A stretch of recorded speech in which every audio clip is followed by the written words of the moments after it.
My parents secretly gave my $1 million building to their golden child son using forged paperwork. They thought I'd never find out. Cute. Then one phone call exposed everything and destroyed their plan. I used to think every family had a favorite child. You know, one kid gets praised for breathing correctly, while the other could donate a kidney and get asked why it wasn't both kidneys. I assumed that was normal. Maybe not healthy, maybe not fair, but normal. Then I got older and started meeting other people's families. That's when I realized most parents at least attempt to hide it. Mine never did. My younger brother Ryan was the golden child. Not in a subtle way. Not in a mom seems a little closer to him way. I mean in a full-scale, everybody knows but nobody says it out loud kind of way. If our family had a coat of arms, Ryan would be standing in the middle while the rest of us held spotlights. The worst part? Ryan wasn't even a bad person. That's what made everything complicated. If he had been some cartoon villain, life would have been easier. Instead, he was funny, friendly, easygoing. The kind of guy who could accidentally rear-end your car and somehow leave with you apologizing. People loved him. Teachers loved him. Employers loved him. Girlfriends loved him. My parents practically treated him like a rare endangered species. Ryan wasn't responsible for all of it, but he definitely enjoyed the benefits. A lot? I learned that early. When I was 16, I got a summer job loading landscaping supplies into trucks. It was miserable. 90-degree heat, concrete dust, old men yelling instructions they assumed you already knew. I worked every day for 3 months because I wanted a car. Nothing fancy, just transportation. Ryan turned 16 2 years later. Dad bought him a Mustang. Not a new Mustang, but still a Mustang. I got a lecture about financial responsibility. Ryan got horsepower. I remember standing in the driveway looking at it. My first thought wasn't even anger. It was confusion. Like, wait, are we operating under different economic systems? Am I in capitalism while Ryan is in a government subsidy program? When I brought it up, Mom immediately had an explanation. Ryan needs confidence. Interesting. Apparently, confidence cost $12,000. Meanwhile, my confidence was expected to survive on minimum wage and character building. I learned the pattern. Ryan's mistakes were temporary setbacks. My mistakes were personality flaws. Ryan forgot bills. Ryan changed majors 3 times. Ryan quit jobs. Ryan borrowed money. Ryan missed deadlines. Ryan had potential. I worked 60-hour weeks. I paid my own tuition. I never asked for help. I was doing what was expected. Imagine spending your whole life speedrunning adulthood just to discover the finish line keeps moving. That was basically my 20s. I graduated with debt. Ryan graduated without it. My parents paid for most of his college. Their explanation? His program was more demanding. I studied construction management while working nights in a warehouse. Apparently, lifting furniture until 2 a.m. wasn't demanding enough. Who knew? By 28, I had mostly stopped expecting fairness. That sounds sad. It actually wasn't. It was freeing. Once you stop expecting people to change, you stop getting surprised.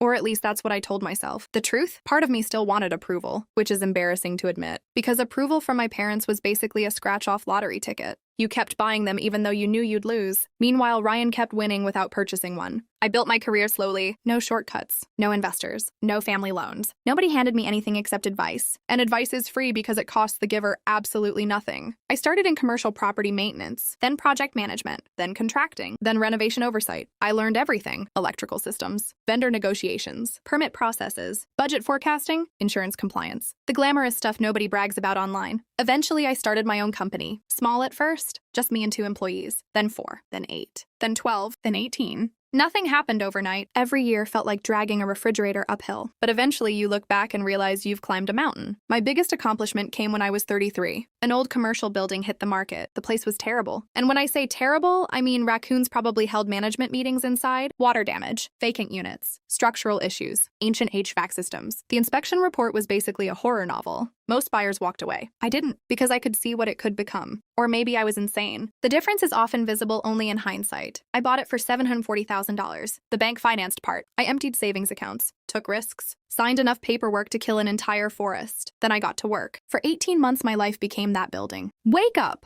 Work. Solve problems. Go home. Answer emails. Sleep. Repeat. I missed birthdays, vacations, relationships. One girlfriend lasted exactly 4 months before telling me she was tired of competing with drywall and plumbing permits. Honestly, fair criticism. The building eventually stabilized. Occupancy increased, revenue increased, property values climbed. By the time I was 36, the building was worth roughly $1.8 million.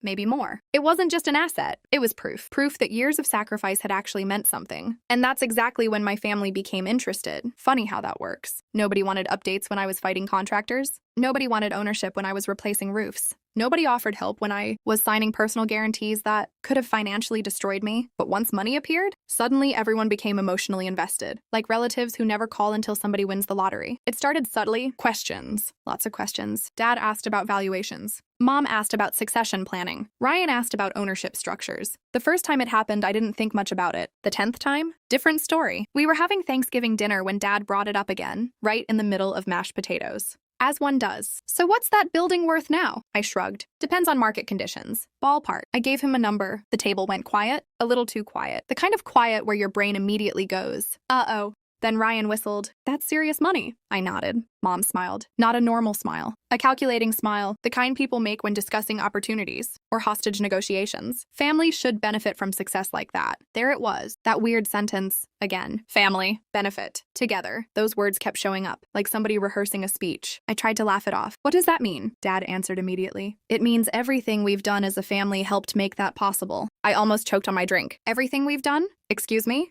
Did somebody else secretly attend 18 months of renovation meetings? Was there an invisible construction crew made entirely of family spirit? Because I definitely missed that. But I didn't argue. I should have. Instead, I did what I'd always done. Stayed quiet.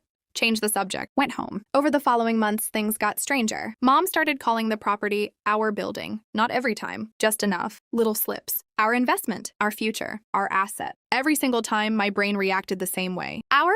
Who is our? Because unless there's a ghost shareholder I don't know about, that's not how ownership works. Ryan became even weirder. One afternoon, he started discussing potential future tenants. Future tenants for a building he didn't own, didn't manage, didn't work in, didn't invest in. At one point, he actually said, when I eventually get involved, I'd probably modernize the leasing strategy. I nearly laughed. Eventually get involved? Who invited you? Was there a ceremony? Did I miss the coronation? The strangest moment happened in March. Mom stopped by my office, unannounced. She brought coffee, asked about my health, asked about retirement, asked whether I had a will. Then she casually asked where company records were stored. I remember staring at her. My instincts immediately started screaming, not politely, not thoughtfully. More like, what the hell is happening? But outwardly, I stayed calm. Why? Oh, just curious. Nobody is curious about corporate records. Normal people are curious about weather, movies, restaurants. Nobody wakes up wondering where articles of organization are stored. That's serial killer level paperwork curiosity. After she left, I couldn't stop thinking about it. A few days later, I met Marcus, my accountant. We've worked together almost 10 years. Marcus is one of those people who notices things other people miss. The kind of guy who can detect financial fraud from a missing decimal point. I told him everything. The questions, the comments, the sudden interest. He listened quietly. Then he asked, who has access to your mail? The question caught me off guard. Nobody. Then I paused. Because that wasn't entirely true. Years ago, some company correspondents occasionally went to my parents' address. Back when I was getting started. Back when I trusted everybody. Marcus immediately noticed my expression. What? I explained. His face changed. Not dramatically, which somehow made it worse. You should review every corporate filing. Why? Because families don't suddenly become interested in ownership documents for no reason.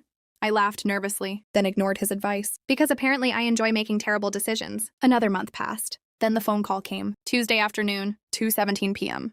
I remember because I checked afterward. The caller identified himself as a commercial loan officer. At first I assumed it was spam. Then he mentioned my building. My building. Specifically, my stomach tightened. The conversation felt wrong immediately, like stepping onto a staircase and discovering there's no next step. Then he said, we're following up regarding ownership verification. I frowned. What ownership verification? Pause. Paper shuffling, keyboard sounds. Then, the ownership transfer document submitted 6 months ago. I sat up straight. Every nerve in my body lit up. What transfer documents? Silence. The kind that makes your heart start pounding. Then the loan officer said, according to our records, your brother was added as a 49% owner. For a second, I honestly thought I misheard him. My brain rejected the sentence completely, like hearing someone casually announce the moon had been stolen. What? Your brother, Ryan Carter. I gripped the edge of my desk. The room suddenly felt very small, very quiet, very wrong. Then the loan officer added one final sentence. A sentence that changed everything. The ownership documents appeared to contain my signature, and I had never signed them. I didn't sleep that night, not even close. I spent 6 hours sitting at my kitchen table, staring at copies of documents I hadn't signed. You know those moments where your brain keeps trying to force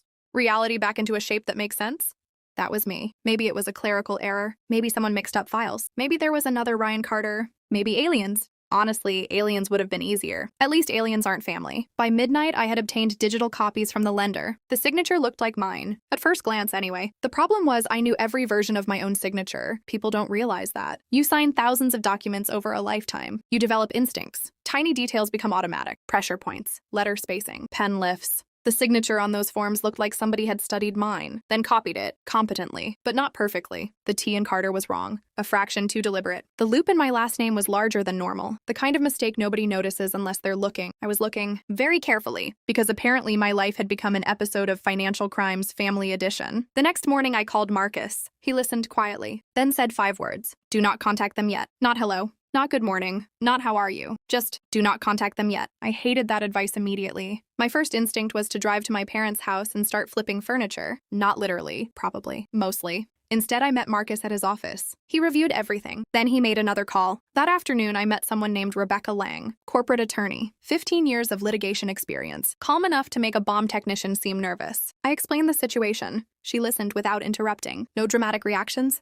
No shocked expressions. Nothing. When I finished, she asked one question. Who benefits? I blinked. What? Always start there. Who benefits? Ryan? She nodded. Who else? My parents. Financially? I stopped talking, because until that moment, I'd only been focused on ownership. Rebecca wasn't. She was looking further ahead, like somebody spotting smoke before everyone else notices fire. She folded her hands. I think we're missing part of the story. That sentence bothered me. A lot? Because deep down, I already suspected she was right. Over the next 2 weeks, we started pulling records. Every record. Corporate filings, state submissions, property registrations, loan inquiries, historical documents. The paper trail stretched back years, and that's when the unfair treatment became something else. Level 1 had been favoritism. This wasn't favoritism. This was planning. The first discovery hit hard. 3 years earlier, shortly after I purchased the building, someone had submitted paperwork requesting duplicate corporate notices be sent to an alternate mailing address. My parents' address. Not through forgery. Not exactly. The request had been filed using authentic information only an insider would know. The timing mattered, because from that point forward, certain state correspondence never came directly to me first.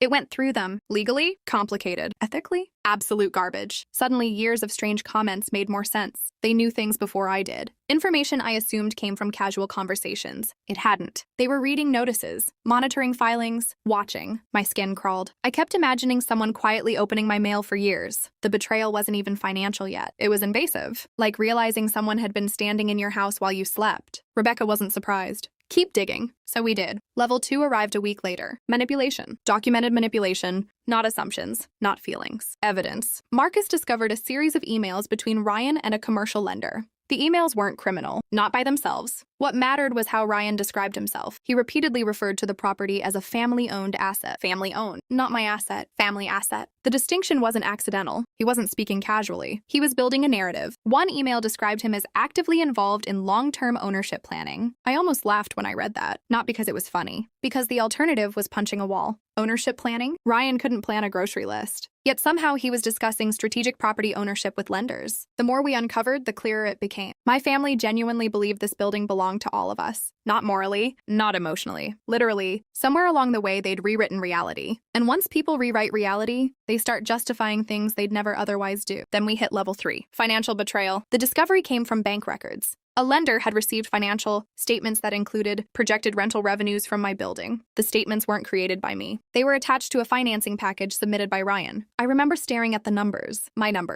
occupancy rates, my lease revenue, my operating expenses. Someone had taken internal financial data and incorporated it into an application supporting Ryan's attempt to secure funding for a separate business venture. The application suggested ongoing access to property income, not current income, future income, projected income. Income that didn't belong to him. The room felt cold. Rebecca read the file twice, then looked at me. Did you authorize this? No. Did you know about it? No. She nodded. One note. One tiny note buried inside the package changed everything. Expected ownership transition within family structure. I read that sentence 3 times. Expected ownership transition. They weren't hoping. They weren't dreaming. They were planning. And apparently lenders had been told the transition was already underway. I sat back in my chair. For the first time, genuine fear appeared. Because this wasn't random. Random people don't create multi-year paper trails. This had direction, momentum, purpose. Then came level 4. Fraud.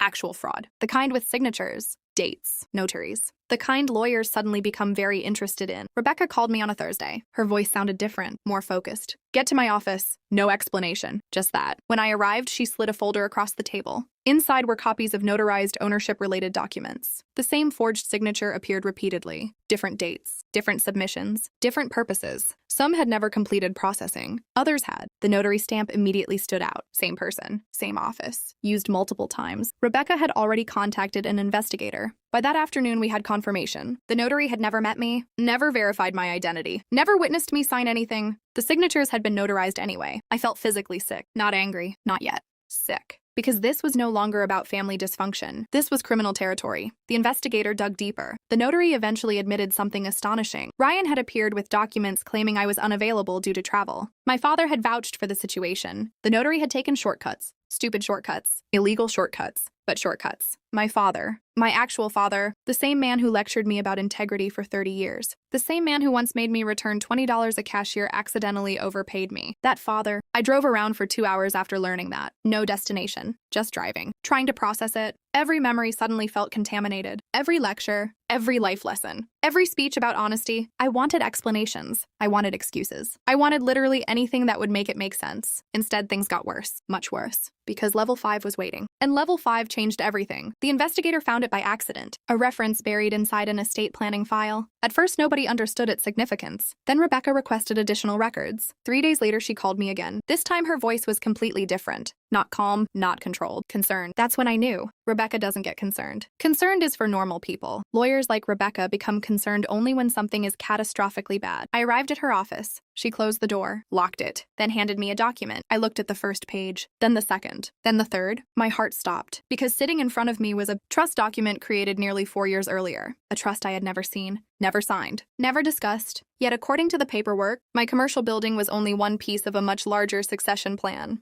A plan that listed Ryan as the primary beneficiary. And buried deep inside the supporting notes was a sentence that made me realize this wasn't about my building at all. It never had been. They had been preparing for my death. For about 10 minutes after reading that trust document, I couldn't speak. Not because I was emotional, because my brain was trying to process something fundamentally absurd. I was alive, very much alive. I had attended meetings that week, paid invoices, argued with a contractor about roofing materials, bought groceries. Yet somehow my family had participated in planning the transfer of assets that legally belonged to me through a structure I had never authorized. The supporting notes were even worse, not because they discussed harming me. They didn't. That's important. There was nothing like that. The horror came from how casually they treated my existence as temporary. One note referred to me as having limited long-term family prospects. Another discussed preserving assets within the bloodline branch most likely to continue family legacy. Translation? Ryan was expected to marry and have children. I wasn't. Therefore, my assets should eventually flow toward him. I remember staring at that sentence, then laughing. Actually laughing. Not because it was funny. Because after a certain point, betrayal becomes so ridiculous, your brain starts buffering, like a computer overheating. I was the one who built the business, bought the building, accepted the risk, signed the loans, worked weekends, missed holidays. And somewhere along the way, my family had apparently concluded, yes, excellent work. We will be taking that eventually. The confidence was incredible, almost inspirational. Imagine believing you're entitled to somebody else's life work so completely that you start planning ownership, structures years in advance. That's not confidence. That's Olympic-level entitlement. Rebecca let me sit with it for a while. Then she asked, what do you want to do? I already knew the answer. 3 weeks earlier, I would have said confrontation. Now? Absolutely not. Confrontation helps liars. Evidence destroys them. Huge difference. People who manipulate conversations are dangerous. People who have to explain documents under scrutiny are not. I wanted documents, records, timelines, witnesses. I wanted sunlight. Rebecca nodded. Good. That single word told me everything. She'd been hoping I'd say that. Over the next month, we built a case. Not a courtroom case yet. A factual case. An evidence map. Every filing. Every submission. Every email. Every signature. Every timeline discrepancy. Everything got organized. The process was strangely therapeutic. Facts don't care about family narratives. Facts don't care who mom loves more. Facts don't care about feelings. Facts are beautiful that way. One spreadsheet alone tracked 73 separate events across 4 years. Dates. Correspondence. Financial disclosures. Third-party communications. Everything, patterns emerged immediately. The forged ownership documents weren't isolated. They were part of a progression. Small steps. Incremental assumptions, each one making the next seem less extreme. Like walking into the ocean, you don't notice danger because the water rises gradually. By the time you're struggling, you're already deep. Meanwhile, my family had no idea I knew anything. That was intentional. Rebecca insisted on it. Let them keep talking. Excellent advice. Terrible for my blood pressure. Every family gathering became a bizarre theater performance. I knew things. They didn't know I knew things. Everyone smiled. Everyone lied. Everyone passed mashed potatoes. It was exhausting. One Sunday, Ryan invited me to lunch. I almost declined. Rebecca told me to go. Listen more than you talk. So I went. For 2 hours, I sat across from my brother while he explained his future plans. His future plans, not mine, not ours. At one point, he started discussing potential redevelopment, opportunities involving my building, not hypothetically, specifically, square footage, leasing concepts, Capital improvements. I nodded occasionally. Inside my head, absolute chaos. The intrusive thoughts were unbelievable. That's fascinating, Ryan. Tell me more about your plans for property theft. Should I bring crayons so you can draw ownership percentages? Would you like my social security number too? Outwardly, I stayed calm. The more comfortable he became, the more information he volunteered. People reveal astonishing things when they think they're winning. By the end of lunch, I had learned something critical. Ryan believed everything was essentially settled. Not legally, practically. That's different. Somebody had convinced him the transition was inevitable. That mattered, because it meant he wasn't acting like a criminal mastermind. He was acting like someone who believed he was receiving an inheritance early. That distinction would become important later. A week afterward, another breakthrough arrived. The investigator identified who had drafted portions of the trust framework, a financial planner named Steven, retired now, no ongoing involvement. Rebecca contacted him. He agreed to meet. The meeting changed everything. Steven was 72, sharp memory, meticulous records. Within 20 minutes, he realized why we were there. His expression became increasingly uncomfortable. Then he said something remarkable. I thought you knew. Those 4 words hit harder than anything else, because they revealed the central assumption underlying the entire scheme. Everyone involved had been told I was aware. Not enthusiastic, not active, aware. Steven had never met me. He had been told I supported long-term family planning. When Rebecca showed him actual timelines, his face went pale. Then he voluntarily produced archived notes, handwritten notes, dated notes. Notes documenting conversations with my parents. One entry stood out. I still remember the exact wording. Older son unconcerned with succession matters. Younger son expected to assume stewardship role. Stewardship role, such a polite phrase. Sounds noble. Sounds responsible. Sounds a lot better than take control of assets that aren't yours. Language is funny that way. People use elegant words to disguise ugly intentions. The evidence pile kept growing. By early summer, Rebecca finally said something she'd been avoiding. We need witnesses. Not investigators, not experts. Witnesses, real people. People who couldn't be dismissed as hired professionals. Fortunately, I had them. Business partners, former lenders, employees, property managers. People who had watched me build everything from the ground up. People who knew exactly who owned what. People with records, emails, meeting notes, memories. And unlike family members, they had no emotional stake, just facts. Then an opportunity appeared, or maybe a trap, depending on perspective. My parents announced a family gathering, big one. Relatives from multiple states. A retirement celebration for dad, around 40 attendees expected. Aunts, uncles, cousins, family friends. The entire audience my parents spent decades managing. Their kingdom, their courtroom, their stage. When mom called to invite me, she sounded unusually cheerful, almost relieved.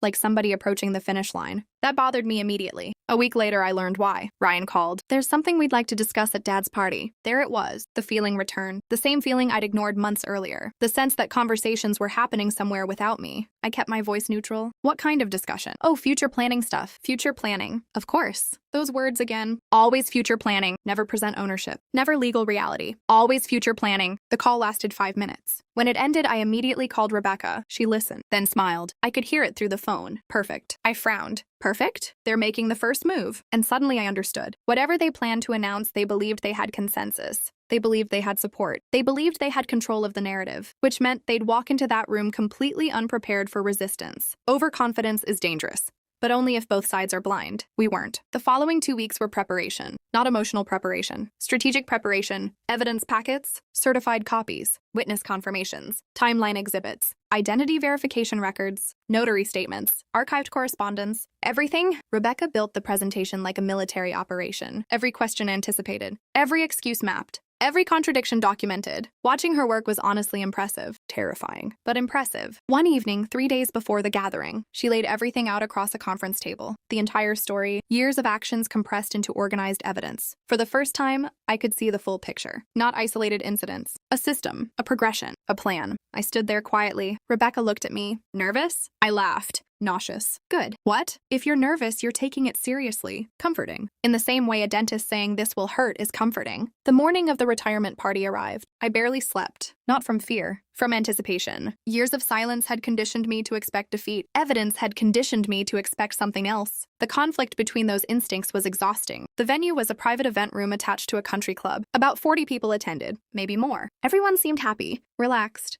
celebratory. My parents looked confident. Ryan looked excited. Too excited. The kind of excited people get when they're expecting applause. I noticed several folders near the front table. Prepared materials. Interesting. Very interesting. Apparently, I wasn't the only one who came with documents. The event moved normally at first. Food, speeches, stories, laughter. Then Dad stood, tapped a glass, and announced there was one final family matter to discuss. Ryan stood beside him. Mom was smiling. Actually smiling. Like she already knew how the story ended. I glanced toward the back of the room. Rebecca was there. Quiet. quiet, watching. Several witnesses were there too. Waiting. Nobody else understood what was about to happen. Dad cleared his throat, opened a folder, looked around the room, then began explaining the family's long-term succession plans. And halfway through his opening remarks, Ryan pulled out a document and said the one sentence that told me they had absolutely no idea what was coming next. We've already completed most of the ownership transition paperwork. The moment Ryan said it, the room changed. Not dramatically, not yet.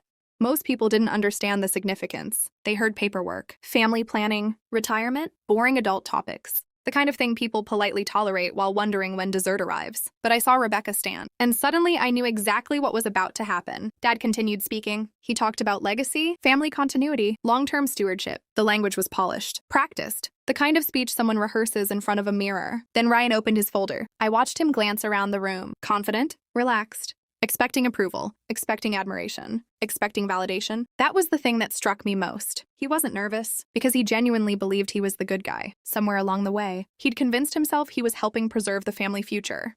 It's amazing what people can justify when entitlement becomes identity. Ryan began explaining the transition plan. Not in detail, just enough. He referenced the building, mentioned future management, spoke about responsibilities. The room nodded along. Nobody understood that he was describing assets he didn't own. Then he held up a document. The paperwork is already largely complete, and that was Rebecca's cue. She walked forward. Calmly, no drama, no raised voice, no theatrics. Just confidence. Actually, she said that's not correct. Silence. Ryan blinked. Dad froze. Mom's smile disappeared instantly. I still remember that exact moment. Like watching somebody switch off a light. The expression vanished. Gone. Rebecca introduced herself. Corporate counsel, representing me. You could practically hear 40 people recalculating the situation. Family discussion suddenly became legal discussion. Very different atmosphere. Dad attempted a laugh. A bad one. The kind people use when panic arrives early. There seems to be some misunderstanding. Rebecca nodded. Yes, there does. Then she placed a binder on the table, not aggressively, just firmly. One binder. Years of evidence. I had spent weeks imagining this moment. In every version, I thought I'd feel rage, triumph, vindication, something dramatic. Instead, I felt strangely calm, like a storm finally reaching land after circling offshore for years. Rebecca started with facts, not accusations. Facts. Corporate ownership records, property records, financing records, chain of title documentation. Simple, methodical, boring, honestly, which is exactly why it worked. Truth doesn't need dramatic music. Truth just sits there. Dad tried interrupting twice. Rebecca kept going. Then she introduced the first major exhibit. Identity verification records, signature analysis, notary statements. The room got quiet. Really quiet. The kind of silence where nobody touches their drink. Nobody checks their phone. Nobody moves. Because suddenly everybody understands they're witnessing something real, not family drama, evidence. Ryan looked confused. Actually confused. Like he hadn't expected the conversation to leave the realm of feelings. Then Rebecca produced the sworn statement from the notary. That was the first visible crack. The color drained from Dad's face. Not all at once. Gradually, like somebody lowering a dimmer switch. Mom immediately shifted strategies. I should have expected that. Dad was confrontation. Mom was persuasion. Always had been. She stood, voice trembling, eyes glossy. Perfect. Oscar-worthy. None of this was intended to hurt anyone. There it was. The emotional appeal. The emergency exit. Intent.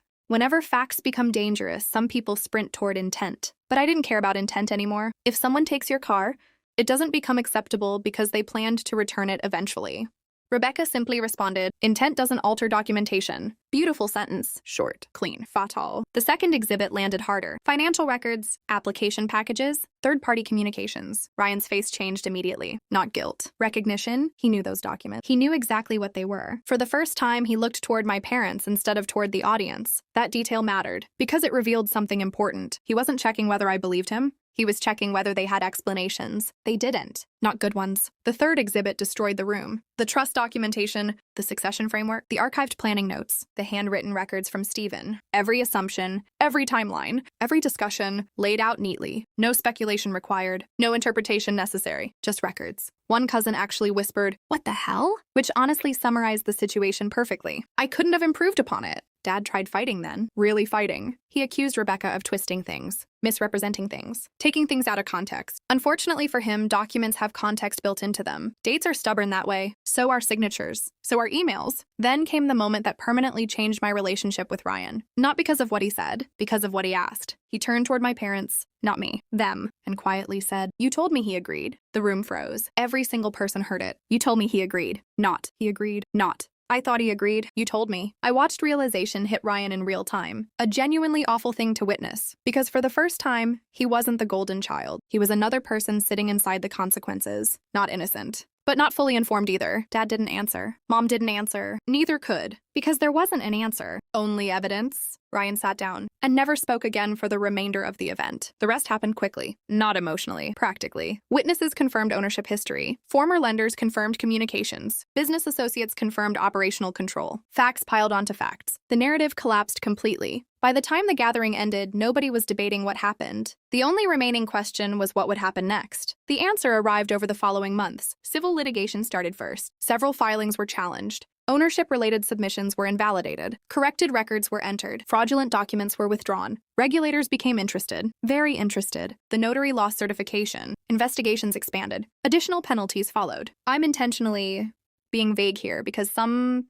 matters eventually settled confidentially. But the consequences were real. Expensive real. Life-changing real. The financial impact alone was enormous. Legal fees, settlements, administrative penalties. Years of planning evaporated. Meanwhile, something unexpected happened with Ryan. About 4 months later, he called me, not to argue, not to defend himself, to apologize. An actual apology. No excuses, no conditions, no manipulation, just accountability. It lasted maybe 10 minutes. We aren't close now. Probably never will be. But I respected that phone call. It took courage. More courage than anyone else in the family showed. My parents were different. They never truly admitted wrongdoing. Even after everything. Even after evidence. Even after consequences. Their position evolved into a strange mixture of denial and justification. The details changed. The conclusion never did. They still believed they were protecting the family. The only problem was that they had defined family as everyone except the person who earned the assets. Eventually, I stopped arguing. You can't reason someone out of a reality they built to protect themselves. You just leave. So I did. Not dramatically. No screaming. No final speech. I simply stopped participating. Phone calls became rare. Visits became non-existent. Silence replaced obligation.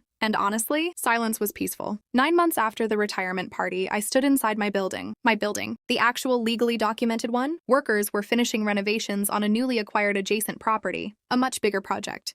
The kind of project I never would have attempted years earlier. I walked through unfinished hallways carrying blueprints. Dust floated through sunlight. Construction noise echoed through the structure. For a moment, I stopped near a window overlooking the city. I thought about everything that happened. The favoritism, the lies, the investigations, the evidence. The years spent chasing approval from people who had already decided my role. Then I looked around, at the walls I'd built, the business I'd grown, the future I'd created myself. And for the first time in my life, I realized something simple. They had spent years trying to claim ownership of what I built, but they never understood the most important thing. The building was never the asset. I was